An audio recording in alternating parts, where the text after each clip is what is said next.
जानकी जी सखियों का हाथ पकड़ के बैठी थी जब राम जी जा रहे थे, और जब राम जी ने धनुष तोड़ा तो श्री जानकी जी इतनी आनंद में पड़ गई, इतनी आनंद में आ गई कि सखियों को खींच करके अपने हृदय से लगाने लगी, आनंद में भर गई हैं। सीता जी वरमाला लेकर के राम जी की ओर जा रही हैं। देवता सब सुमन बरसा रहे हैं। जनक जी के नेत्रों से अविरल प्रेम। सीता जी धीमे धीमे चरण करके आगे आई। राम जी बिल्कुल खड़े हैं, लक्ष्मण जी भी आनंद में भर गए हैं। सीता जी छोटी सी हैं, राम जी के सामने आकर के खड़ी हो गई। सखियों ने सब कहा, बोले कि हे राम जी अब अवसर है, माला पहन लो।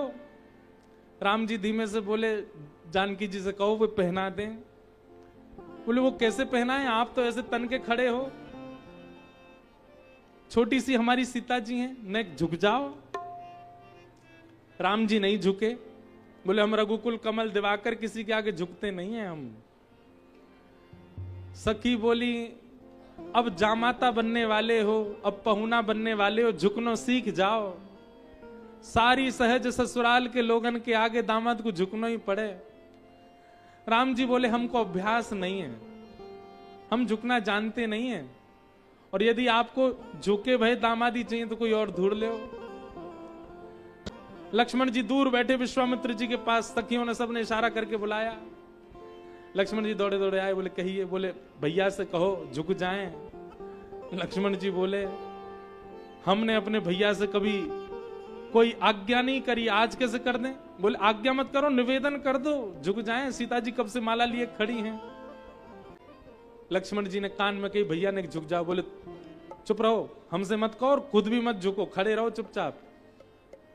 दशरथ नंदन है हम दोनों, रघुकुल कमल दिवाकर, ऐसे थोड़ी झुक जाएंगे। अब ये सब लीलाएं संत जन बताते हैं।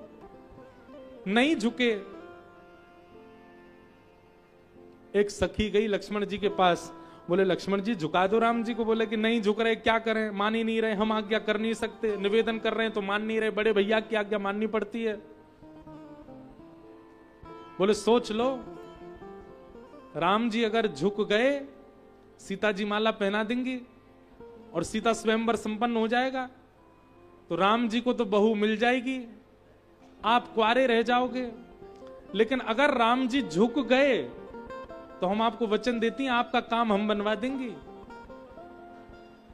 लक्ष्मण जी महाराज की तुरंत दृष्टि पड़ी, और जैसे ही लक्ष्मण जी ने अपनी होने वाली अर्धांगिनी को देखा, उन्होंने भी निवेदन किया झुकवा दो, फिर आप भी कर देना। लक्ष्मण जी बोले हाँ अब तो कुछ करेंगे हम। सब सखियों से कहा दूर दूर हट जाओ। सब सखियां दूर हट गईं। बोले हे रघुनंदन राम, आज आपने रघुकुल की नाक ऊंची कर दी, आज आपने सूर्यवंश का नाम रोशन कर दिया है। ऐसे महादेव के धनुष को आपने ऐसे उठा करके और महाराज धनुष भंजन कर दिया, मैं तो आपको प्रणाम भी नहीं कर पाया। आपके श्री चरणों में दंडवत प्रणाम करता हूं। लेट करके लक्ष्मण जी जैसे ही चरणों में दंडवत प्रणाम करने लगे, दंडवत प्रणाम करते देख लक्ष्मण जी को झुकाने के लिए, उठाने के लिए जैसे ही राम जी झुके, सोई सीता जी ने माला पहना दी है। बोलो सियावर रामचंद्र की। हमारे हिंदू वैदिक समाज में एक बात सत्य बताएं, विवाह में जयमाला पहनाने का कोई रिवाज नहीं है। ये जो विवाहों में वर वधू एक दूसरे को माला पहनाते, ऐसा कोई नियम नहीं है। ये तो केवल स्वयंवर में नियम होता था कि जो राजा प्रिय लग जाए उसको कन्या माला पहना करके चुन लेती थी कि इससे हमारा ब्याह होगा। अब उसी को लोगों ने सिया राम जी की परंपरा से प्रारंभ किया, फिर वो जयमाला का प्रसंग होता है विवाहों में, बाकी उसका कोई नियम है नहीं। नियम केवल फेरे और विवाह उसी से संपन्न होता है। सीता जी ने जयमाला पधराई और श्री राघव जी जयमाला पहन करके अत्यंत आनंदित हो गए हैं। आहा।